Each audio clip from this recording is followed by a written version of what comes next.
Pemirsa, apa kabar? Saya Jonathan membawakan Warta Berita PTS tanggal 19 Agustus. Perusahaan perkeretaapian Taiwan telah membekukan harga jual tiket selama 29 tahun dan berencana menaikkannya.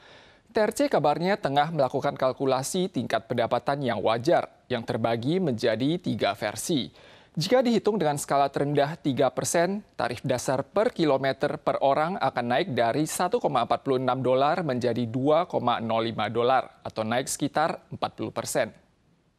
Penumpang kereta api perlu merogoh kocek lebih dalam karena mulai tanggal 20 Agustus, diskon 10% untuk tiket elektronik akan dibatalkan. Bahkan tarif kereta api yang dibekukan selama 29 tahun, perusahaan perkeretaapian Taiwan atau TRC diisukan akan melakukan rapat direksi untuk membahas tarif baru sebelum pertengahan September. 它其实涨价，它也是在50元内，我个人觉得还是很合理。就是可能还是要再评估一下这样子，对，因为薪水也没有涨。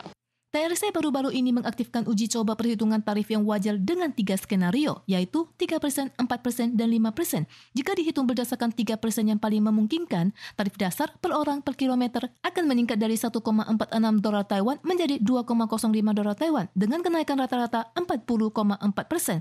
Sebagai contoh, tiket kereta lokal dari Cilong ke Taipei akan naik dari 41 dolar Taiwan menjadi 58 dolar Taiwan.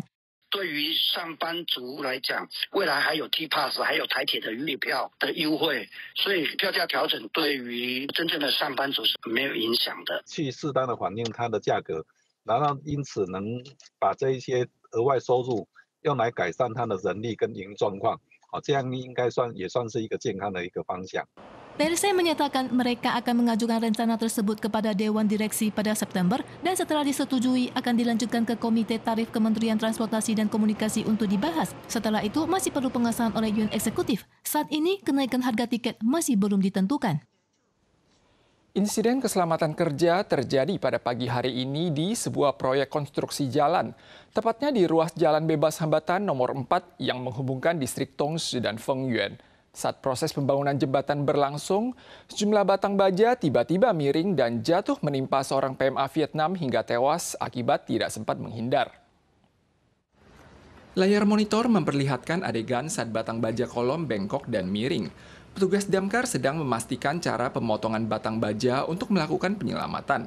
Saat konstruksi tiang berlangsung, sejumlah batang baja tiba-tiba jatuh dan menimpa seorang PMA Vietnam hingga tewas akibat tak sempat menghindar. Sementara itu, Kementerian Ketenagakerjaan menyatakan bahwa batang baja pada proyek konstruksi tidak ditunjang sarana tahan ambruk. Pihaknya menjatuhkan denda 300.000 dolar Taiwan dan memerintahkan penghentian operasi. Taifun ke-9 tahun ini yang dinamai Jongdari telah terbentuk pada dini hari tadi. Badan Cuaca Pusat memperkirakan bahwa taifun akan bergerak menuju Korea Selatan. Bagi yang berencana mengunjungi Korea Selatan dari tanggal 20 hingga 21 perlu memerhatikan informasi terbaru terkait perkembangan taifun. Sementara itu cuaca di Taiwan masih dipengaruhi oleh sabuk depresi tropis. Curah hujan kentara akan turun di wilayah sentral dan selatan dan berpotensi mencapai level hujan deras pada sore hari. Sabuk depresi tropis dan angin barat daya yang menguat membuat curah hujan di wilayah sentral ke selatan Taiwan terus berlanjut. Badan Cuaca Pusat atau CWA mengeluarkan peringatan hujan lebat di daerah Kaohsiung dan Pingtung dan kemungkinan banjir untuk wilayah dataran rendah. Konveksi panas yang kuat di sore hari ditambah uap air angin barat daya akan mendatangkan hujan yang lebih deras dan wilayah selatan berpeluang mencapai tingkat hujan sangat lebat. 在南部的山区，这个区块午后雷阵也会比较明显。那到了今天晚上到明天清晨呢，西南风偏强，再加上海陆风的作用，降雨的极值可能会比较出现在沿海这个区块，基本上都是在南部。 Taifun ke-9 tahun ini, Jongdari, terbentuk pada dini hari tanggal 19. Taifun berskala ringan ini bergerak dengan kecepatan 21 km per jam menuju utara. Pakar cuaca menganalisis bahwa jalur taifun di masa depan mungkin berubah dan memengaruhi intensitas taifun. Namun, baik tetap sebagai taifun atau melemah menjadi depresi tropis, tetap akan memengaruhi cuaca Korea.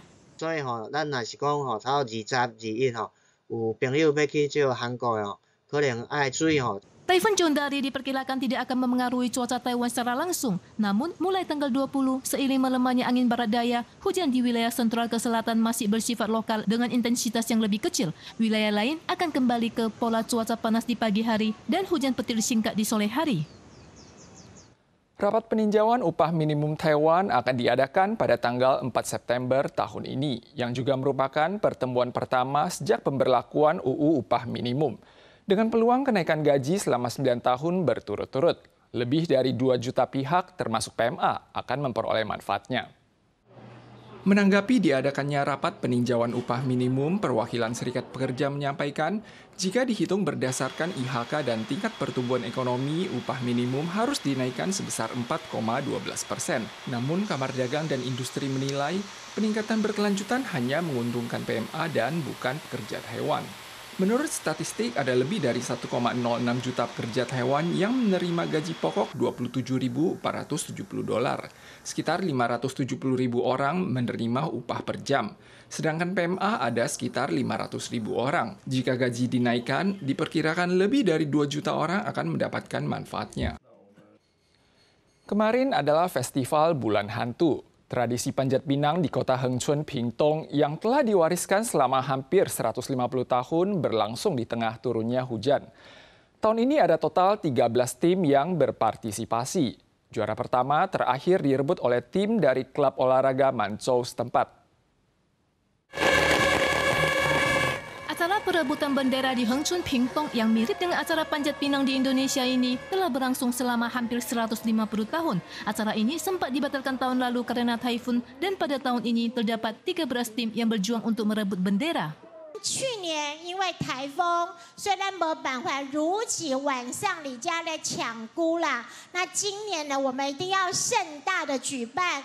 Cuaca kemarin sangat tidak mendukung. Tepat setelah petasan dinyalakan tanda acara dimulai, hujan deras mulai turun, meningkatkan kesulitan peserta yang harus memanjat tiang yang dilumasi minyak hitam. Sedikit kesalahan saja bisa membuat mereka harus memulai lagi dari awal. Tradisi perebutan bendera ini pada awalnya hanya 4 tiang. Pemkot Hengchun menggabungkannya dengan kegiatan pariwisata dengan menambahkan menjadi 36 tiang pada 17 tahun lalu.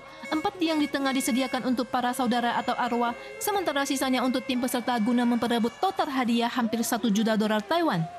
Memanjat tiang yang dilumuri minyak tidak hanya menguji kekompakan tim, tetapi juga keterampilan memanjat.